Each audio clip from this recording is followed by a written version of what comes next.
मेरी भाभी रोज मुझे 1 किलो मसूर की दाल मंगवाती थी, मगर उसे वक्त में बहुत हैरान हो जाता जब भाभी उसे दाल को बिना पकाए ही अपने बेडरूम में ले जाती, और जब बाहर निकलते तो वह लंगड़ा लंगड़ा कर चलती और कहती कि दाल बहुत अच्छी थी। एक दिन भाभी का राज जन के लिए मैंने अपनी छोटी बहन को भाभी के कमरे में छुपा दिया। कुछ देर बाद जब बहन लांगड़ती हुई बाहर निकली तो मेरी जान ही निकाल गई। आज शीतल भाभी ने मुझे 1 किलो मसूर की दाल मंगवा थी। मैं जैसे ही वह दाल लेकर घर पहुंची तो भाभी ने थैला मुझे ले लिया और अपने कमरे में चली गई। मैं हुक्का भाकर रख गई कि भाभी को क्या हुआ।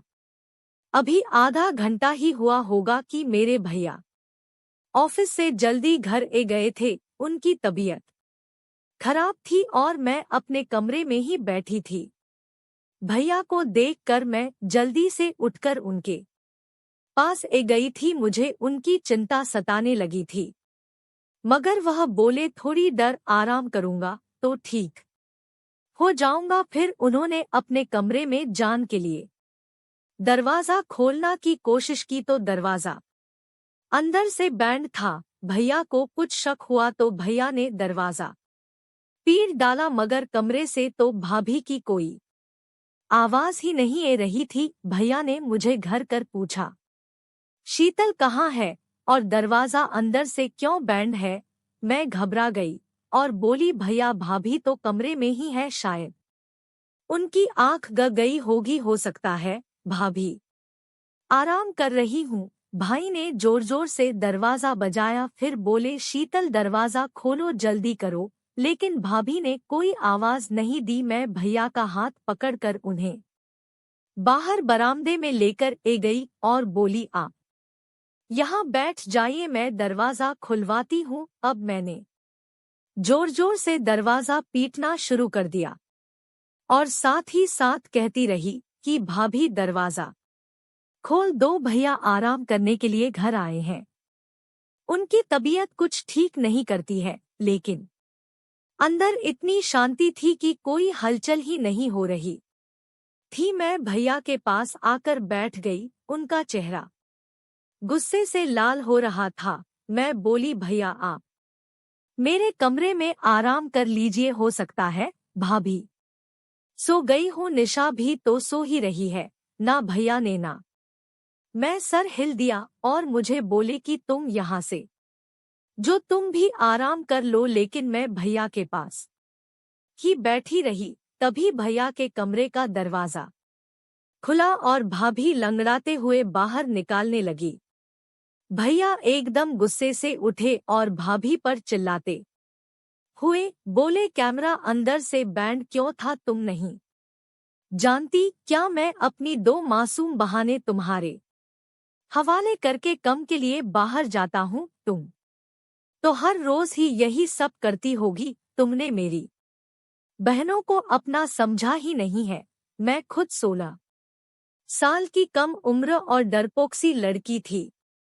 भैया के गुस्से को देखकर मैं खुद ही डर गई थी, मगर फिर भी मैं आगे बढ़ी और बोली, भैया आप गलत सोच रहे हैं। भाभी ने कभी हमको पराया नहीं समझा। वह माँ की तरह हम दोनों का ख्याल करती है। शायद आज भाभी की तबीयत खराब हो, इसीलिए वह सो गई होगी। मेरी बात सुनकर भैया ने मेरे सर पर हाथ फेरा और खुद कमरे में चले गए। भाभी की आंखों में आंसू ए गए थे और उन्होंने मुझे गले से लगा लिया था। वो बोली, शुक्रिया स्नेहा। मैंने कहा, शुक्रिया को मारो गली, जल्दी चलो, भाभी किचन में चलकर दाल बनाते हैं। भाभी एक पाल के लिए परेशान हो गई थी। वह बोली, स्नेहा दाल तो मैंने खा ली है, तुम अपने कमरे में जाकर पढ़ाई करो। भाभी लंगड़ाते हुए किचन में चली गई थी। हैरान होकर वहीं खड़ी थी कि भाभी ने मुझे झूठ क्यों बोला कि उन्होंने दाल को खा लिया है, क्योंकि मैंने अपनी आंखों से देखा था कि वह कच्ची दाल अपने कमरे में लेकर गई थी।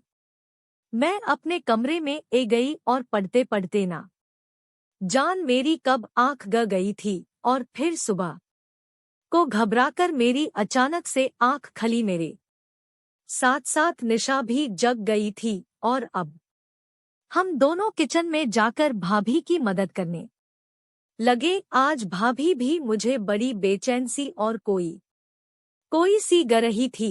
भैया अभी किचन में ए चुके थे।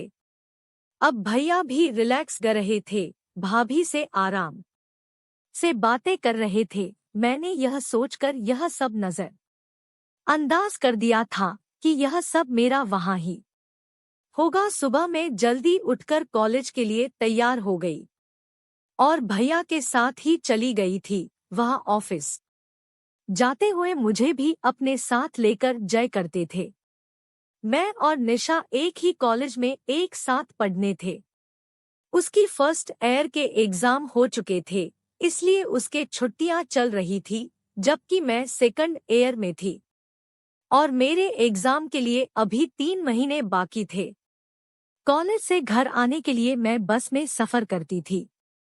मैं जैसे ही घर पहुंची तो मुझे लगा ही था जैसे भाभी मेरे इंतजार में ही बैठी हो है। वह मुझे देखकर फौरन ही खाने लगी कि स्नेहा, जल्दी से यूनिफॉर्म बदल लो और मुझे 1 किलो मसूर की दाल लाकर दे दो। फिर वह अपने कमरे से पैसे लेने के लिए चली गई थी। भाभी की लंगड़ा है भी खत्म हो चुकी थी। मैं जल्दी से मुंह हाथ धोकर भाभी के पास ए गई थी। मैं शीतल भाभी से पैसे लेकर 1 किलो मसूर दाल लेकर आई थी। आज मैंने भाभी को थैला पढ़ते हुए कहा, भाभी आज प्लीज दाल चावल बना लीजिएगा।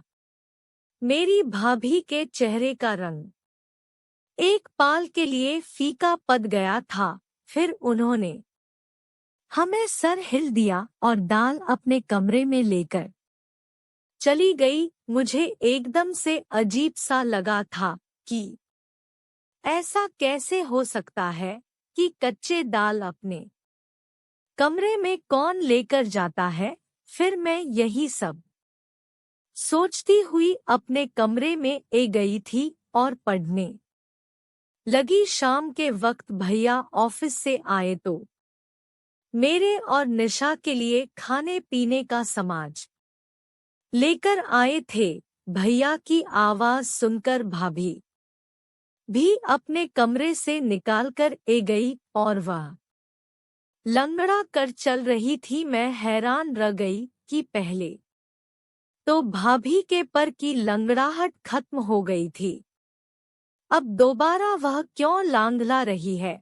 मुझे भाभी पर शक हुआ। कहानी भैया को दिखाने के लिए नाटक तो नहीं करती, लेकिन जब मैंने भाभी के चेहरे की तरफ देखा तो साफ साफ पता चल रहा था कि वो बड़ी तकलीफ में है। मैंने अपनी सोच को फौरन बदला और भाभी के पास गई और उनसे पूछने लगी कि उनके पर में क्या हुआ है। तो वह चुप हो गई थी। भैया को बड़ी भूख लगी थी, इसलिए भाभी फटाफट किचन में चली गई थी और मैं अक्सर किचन में भाभी को मदद करती थी। आज भी मैं उनकी मदद के लिए किचन में चली गई। मैंने कहा, भाभी दाल चावल के बड़े में सोच सोच कर बड़ी भूख ग रही है। भाभी ने मेरी तरफ बड़ी अजीब सी नजरों से देखा था। भाभी ने मेरी तरफ बड़ी अजीब सी नजरों से देखा था। भाभी खाने लगी, आज तो मैंने घर में आलू की सब्जी बनाई है, लाल तो मैं कब का गई, बहुत ही अच्छी दाल थी। यह सुनकर मैं हक्का भक्ति रह गई थी। एकदम ही मेरा दिल भर आया और मैं सब कुछ छोड़ छाड़ कर अपने कमरे में ए गई थी। मैं अपनी सोचन में गम थी, लेकिन निशा को देखकर मैं एकदम से चौंक गई थी, क्योंकि वह अपने पुरानी फर्स्ट एयर की किताब खोलकर बैठी थी। मैंने उससे कहा कि जब पढ़ने के दिन थे तब तो तूने पढ़ाई से जान बचा ली, अब क्या फायदा इस पढ़ाई का। मैंने निशा से किताबें छीन के लिए हाथ आगे किया तो उसने मेरा हाथ झक दिया था और एकदम गुस्से से बोली, कभी तो मेरी जान बख्श दिया करो, हर वक्त मेरी माँ बने की कोशिश मत किया करो। आप सिर्फ मुझे 2 साल बड़ी है, 20 साल नहीं जो मेरे हर मामले में टांग लाती फिरती है। मुझे निशा से इस तरह के बर्ट की बिल्कुल भी उम्मीद नहीं थी। निशा ने तो कभी मेरे साथ इस तरह की बात नहीं की थी। मैं उसे छोड़कर भैया के पास आकर बैठ गई थी। भैया मुझे पढ़ाई के बारे में पूछने लगे, जबकि मेरा सर ध्यान भाभी के टांग पर था। वह भैया के सामने आने का टाल रही थी और बहुत मुश्किल से कोशिश कर रही थी कि वह लंगला कर ना चले। भैया ने मुझे जगियो सोच में गुमसुम पाया तो परेशानी की वजह पूछने लगे। मैंने बिना कुछ सोच समझे ही भैया को बता दिया कि निशा ने मेरे साथ बदतमीजी की है। भाई यह बात सुनकर हैरान हो गए थे। फिर उन्होंने निशा को आवाज देकर बाहर बुलाया और बोले कि तुम हर वक्त कमरे में क्यों घुस रहती हो, बाहर आकर हम सबके साथ क्यों नहीं बैठी। भैया की शब्द अभी मुंह में ही थे कि निशा ने जोर जोर से रोना शुरू कर दिया था। वह बोली, पिताजी खुद तो इस दुनिया से चले गए, लेकिन मुझे दर दर के ठोके खाने के लिए छोड़ गए। भैया कहता है कमरे में मत बैठो, भाभी कहती है घर के केमोन में हाथ बताओ, जबकि मेरी बहन तो मेरी दुश्मन ही बनी हुई है। भैया निशा की हालात देखकर हैरान रह गए थे। फिर भैया उठे और निशा को गले पर लगाकर प्यार करने लगे और बोले, निशा तुम जानती हो कि मैंने तुम्हें कभी भी अपनी बहन नहीं समझा, हमेशा अपनी बेटी ही समझा है। फिर तुम इस तरह की बातें क्यों सोने लगी हो। निशा कुछ भी बोले बिना सिर्फ रोटी चली जा रही थी। हम सब भी परेशान हो गए थे। फिर अचानक ही उसने अपने आंसू पंच लिए और हमसे माफी मांग कर कमरे में चली गई थी। भैया ने भाभी को आवाज देकर बुलाया और बोले, शीतल आजकल निशा घर में ही होती है, यह इतनी चिड़चिड़ी क्यों हो गई है। भाभी का चेहरा एकदम ही सफेद पड़ चुका था। वह बड़ी डरी हुई गर रही थी। वह बोली, सुनील निशा हर वक्त कमरे में ही बैठी रहती है, इसलिए मैंने 1-2 बार उसे बोला था कि घर के कामकाज में थोड़ी मेरी मदद कर दिया करो, इस तरह से तुम बर भी नहीं होगी। शायद उसे मेरी बात बुरी लगी होगी। भैया कुछ सोने लगे थे, जबकि ना जान मुझे ऐसा क्यों लगा जैसे शीतल भाभी हमसे कुछ छुपा रही थी। बात सिर्फ इतनी ही नहीं थी, कुछ गड़बड़ तो जरूर थी। अगले दिन भैया हमारे कमरे के लिए टीवी लेकर आए, अच्छी अच्छी मूवीज ले आए, किताबें और नॉवेल्स भी लेकर आए और लाकर निशा के हाथ में थम दी थी और भैया खाने लगे। आज के बाद तुम घर में बर नहीं होगी। फिर चारों भाभी के हाथ में दे दिया और बोले, शीतल तुम और स्नेहा चारों खेल लिया करो। यह देखकर भाभी भी मुस्कुरा गई थी। मैं जब कमरे में आई तो निशा मुझे बड़ी जोश में गा रही थी, इसलिए हमें सर दिन फिल्में देख लिया करूंगी, तुम पढ़ाई में ध्यान लगती रहना। मेरा दिल भी ललचा गया था। भैया निशा के लिए तो बच्चों वाली फिल्में भी लेकर आए थे।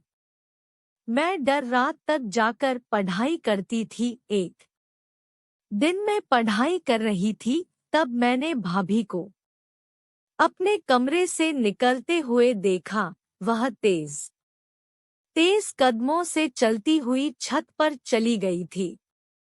ना जाने इतनी रात को छत पर क्या करने गई थी।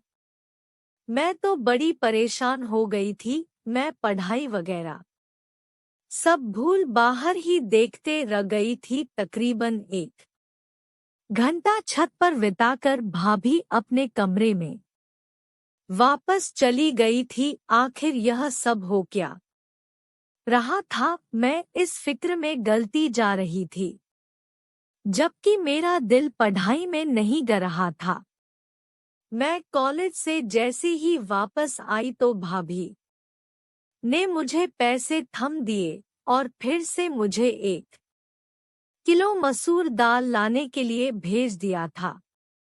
मैं कपड़े बदलने कमरे में गई तो यह देखकर दंग रह गई कि निशा फर्स्ट ईयर की किताबें फिर से पढ़ रही थी। मुझे देखकर वह इस तरह चौंक गई थी और झट से वो किताब सहित कमरे से बाहर निकाल गई थी। मैंने सोचा कि पहले भाभी की दाल ला देती हूँ, फिर निशा को तो बाद में देखूंगी। मैं दाल ले आई तो भाभी ने मुझे थैला ले लिया और कोई भी बात किया बिना वह अपने कमरे में चली गई और अंदर से दरवाजा बैंड करके कुंडी लगा ली। मैंने सब कुछ नजरअंदाज किया और निशा की खबर लेने के लिए कमरे में गई तो वह मुझे खाने लगी। स्नेहा, तुम भाभी को रोज रोज दाल लाकर मत दिया करो उसकी।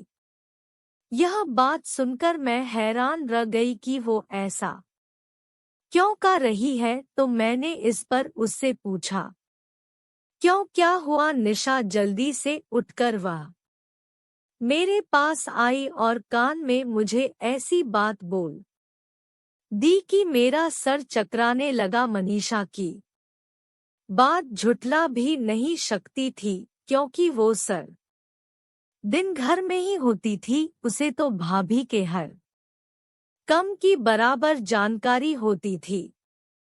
मैंने निशा को कसम देकर माना कर दिया कि वह फिलहाल इस बात को किसी से भी ना कहे। मैं खुद इस सारे मामले की तहकीकात करूंगी, फिर सच सामने ए जाने के बाद ही कुछ फैसला करेंगे। मैं पढ़ने बैठ गई तो निशा टेरेस पर चली गई थी। पढ़ाई में मेरा दिल बिल्कुल भी नहीं ग रहा था। मैं निशा और भाभी की वजह से बहुत परेशान थी। यह दोनों ही बड़े अजीब अजीब सी हरकतें कर रही थी। मैं अपनी सोचों में गम थी कि तभी भाभी कमरे से बाहर निकाल आई थी। मुझे दाल में कुछ कल ग रहा था होगा। मैंने भाभी से कहा, भाभी दाल कहाँ गई, तो भाभी बोली कि वह तो मैंने खाली बड़ी ही अच्छी दाल थी। तो यह सुनकर मैं चुप हो गई और फिर भाभी लंगड़ा लंगड़ा कर चलती हुई घर के काम कर रही थी। तब अचानक मुड़कर बोली, निशा कहाँ है।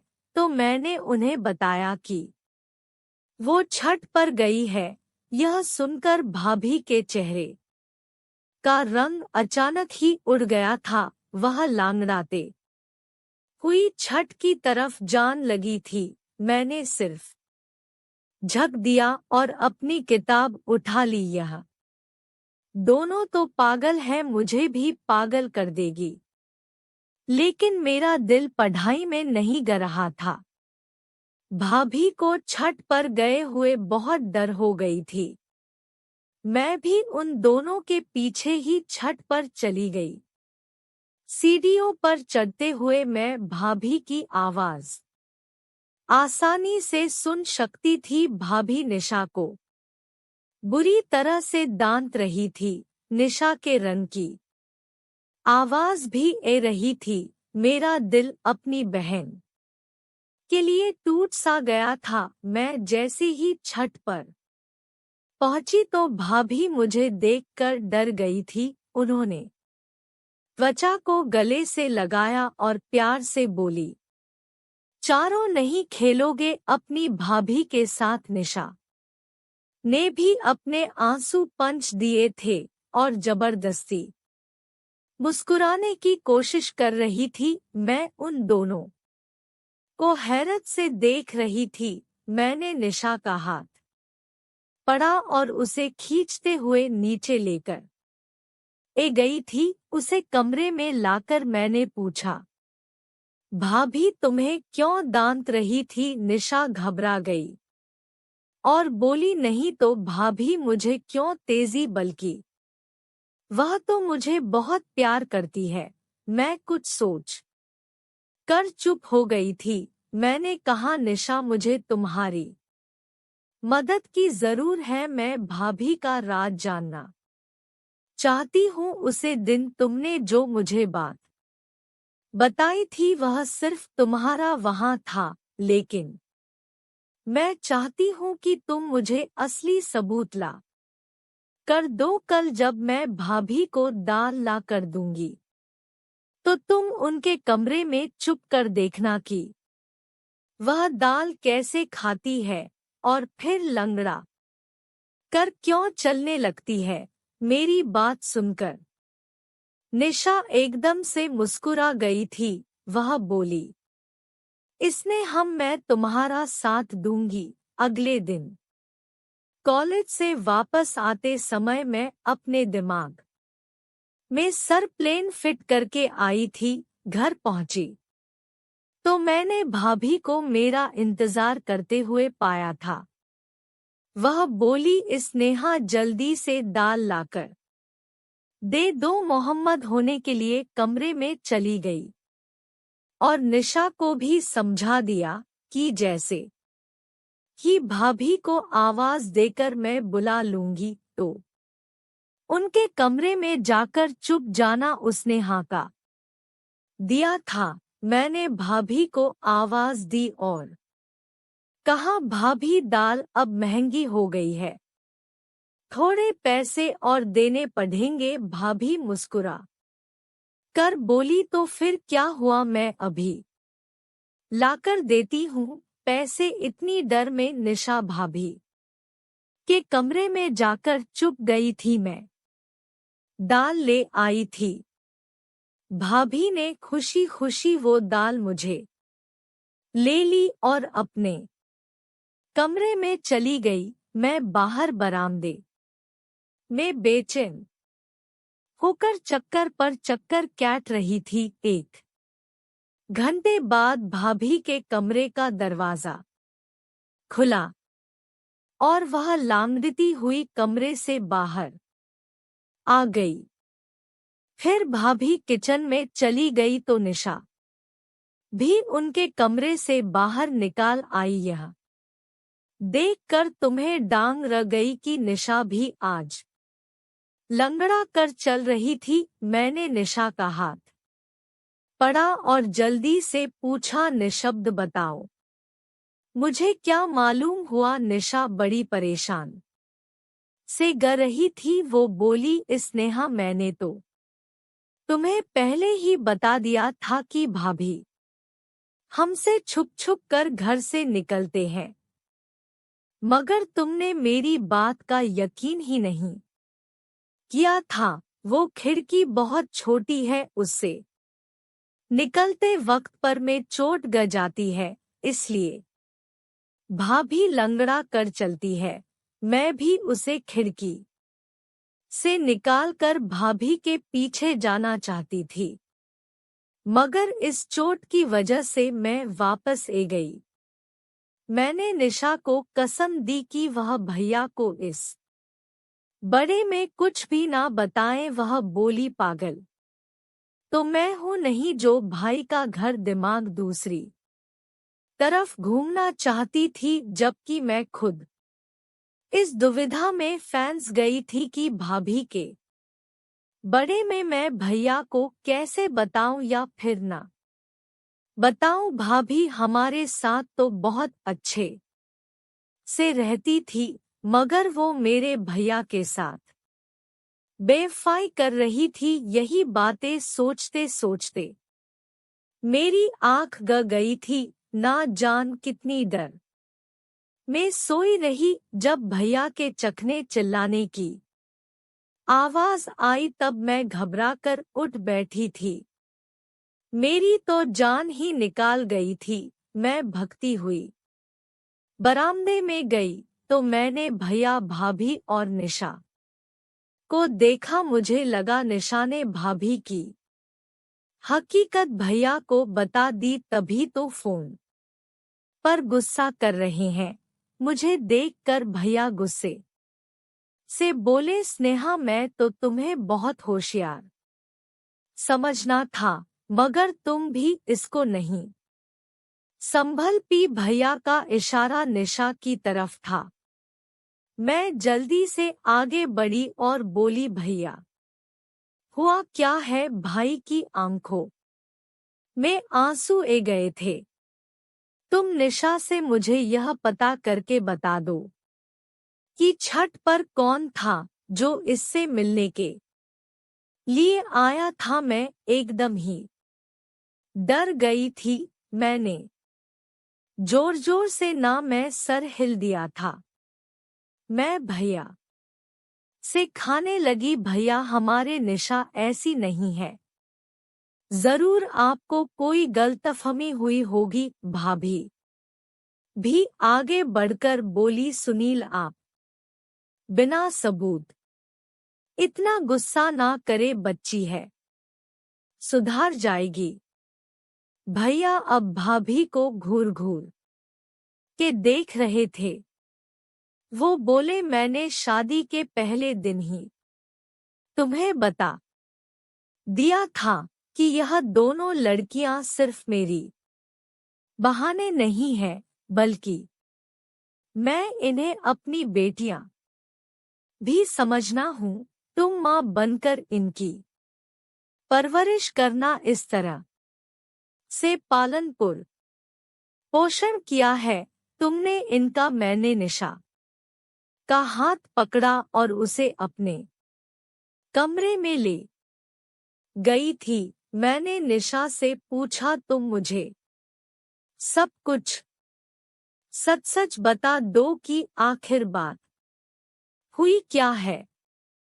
वह रोटी हुए खाने लगी कि भाभी चाहती है कि हम दोनों उनके पति का घर छोड़कर चली जाएं, इसीलिए वह यह सब करके हमें हमारे भाई उन नजरों में गिरना चाहती है।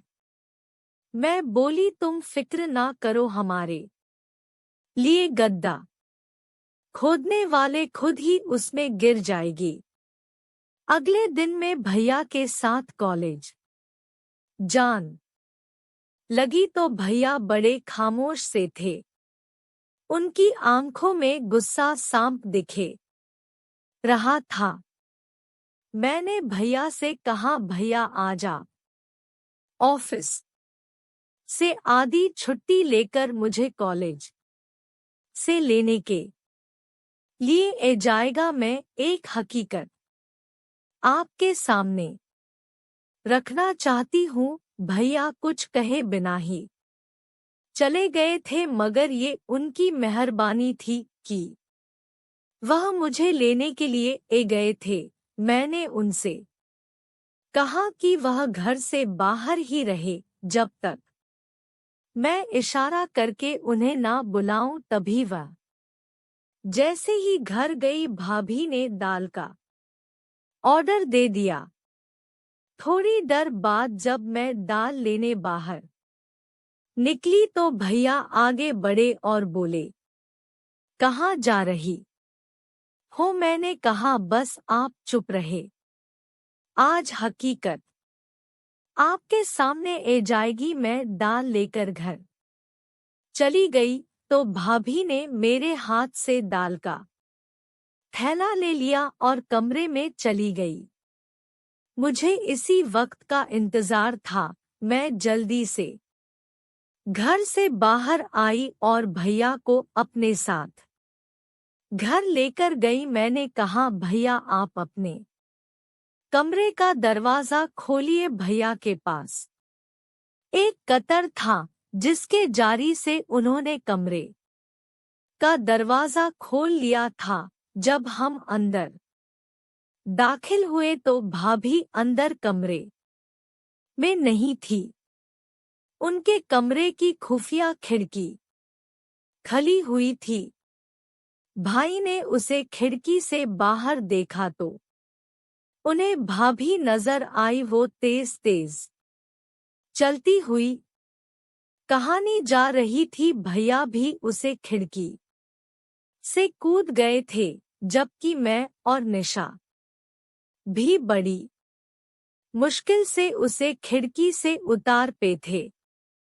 हम तीनों भाभी का पीछा करते हुए दूर एक सुनसान से जगह पर पहुंच गए थे। एक बाबा का घर था जहां लोग ताबीज बनाने के लिए आज आया करते थे। तेज तेज चलते हुए अचानक जब भाभी ने पीछे मुड़कर देखा तो हम तीनों को देखकर उनके चेहरे का रंग फीका पड़ चुका था। भैया आगे बढ़े और भाभी का हाथ पकड़कर उन्हें घर ले आए थे। भैया के तेवर बड़े खतरनाक हो चुके थे। वह भाभी से बोले, शीतल आज मैंने अपनी आंखों से सब कुछ देख लिया है, तो झूठ बोलने का कोई मतलब नहीं है। मुझे सच सच बता दो। तब भाभी बोली, सुनील भगवान जानता है मैंने आपकी इन दोनों बहनों को अपनी बेटियों की तरह ही समझा है, मगर इनकी वजह से आप मुझमें पर शक करते कि मैं इनका ख्याल नहीं रखती। इनकी वजह से आप मुझमें पर शक करते कि मैं इनका ख्याल नहीं रखती। इनकी वजह से आप मुझे दो शब्द भी सुना देते थे, तब मुझे यह वहां हो गया था। शायद आप मुझे प्यार नहीं करते, ऐसा भी लगता था कि जैसे आप किसी और से मोहब्बत करते हैं और मुझे तलाक दे देंगे। मैंने अपनी बड़ी बहन से इसके बड़े में बात की तो वह खाने लगी। एक साधु बाबा है जिनका मंत्र बहुत शक्तिशाली है, उससे पति मुट्ठी में ए जाता है। इसीलिए मैं आप सबसे छुपकर उनकी सभा में जान लगी थी।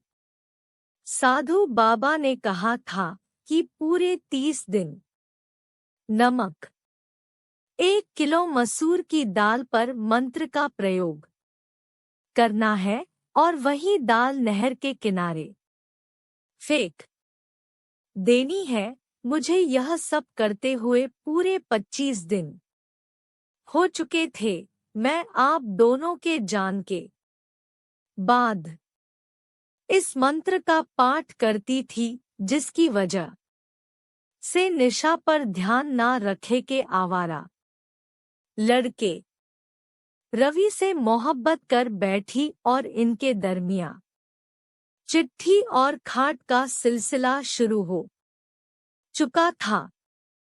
मुझे निशा पर शक हुआ, इसलिए मैं आधी रात को उठकर छत पर चली गई।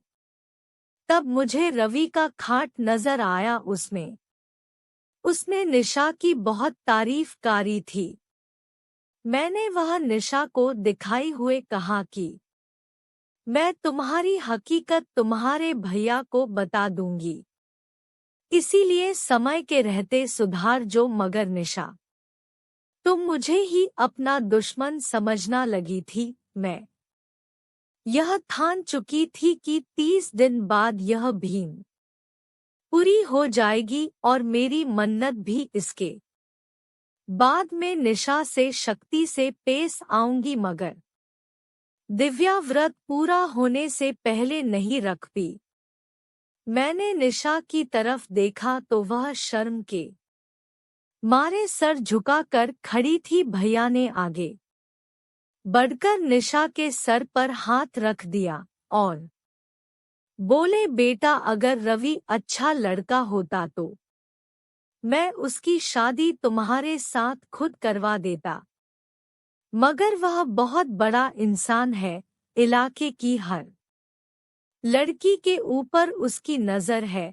निशा रंग लगी और बोली, भैया, घर में सुन्नपन और अकेलापन था, इसकी वजह से मैं इस गलत रास्ते पर चल बैठी, वरना मुझे रवि में कोई दिलचस्प नहीं है। भैया मुस्कुरा दिए थे।